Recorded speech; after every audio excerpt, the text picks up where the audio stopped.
ஒருமுறை பிரம்மா சிவபெருமானை தரிசிக்க கைலாயத்திற்கு சென்றார். முருகன் அவரை தடுத்து நிறுத்தி, யார் நீங்கள் என்று கேட்டார். அதற்கு அவர், நான் தான் படைப்பு கடவுளான பிரம்மா என்றார். உங்களுக்கு முருகன் பிடிக்கும்னா இந்த வீடியோவுக்கு ஒரு லைக் போட்டு இந்த வீடியோவை பார்க்க ஆரம்பிங்க. முருகன் அவரிடம், படைக்கும் தொழில் செய்கிறீர்களே, உங்களுக்கு ஓம் என்ற பிரணவ மந்திரத்தின் பொருள் தெரியுமா என்று கேள்வியை கேட்டார். பிரம்மா திகைத்தார். அவருக்கு ஓம் என்ற மந்திரம் தெரியும், ஆனால் அதன் ஆழமான உட்பொருள் தெரியவில்லை.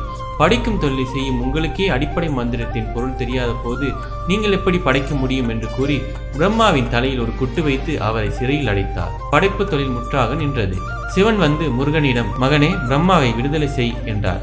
அதற்கு முருகன், உங்களுக்கு அந்த மந்திரத்தின் பொருள் தெரியுமா என்று கேட்டார். பதிலுக்கு சிவன், உனக்கு தெரியுமா என்று கேட்டார்.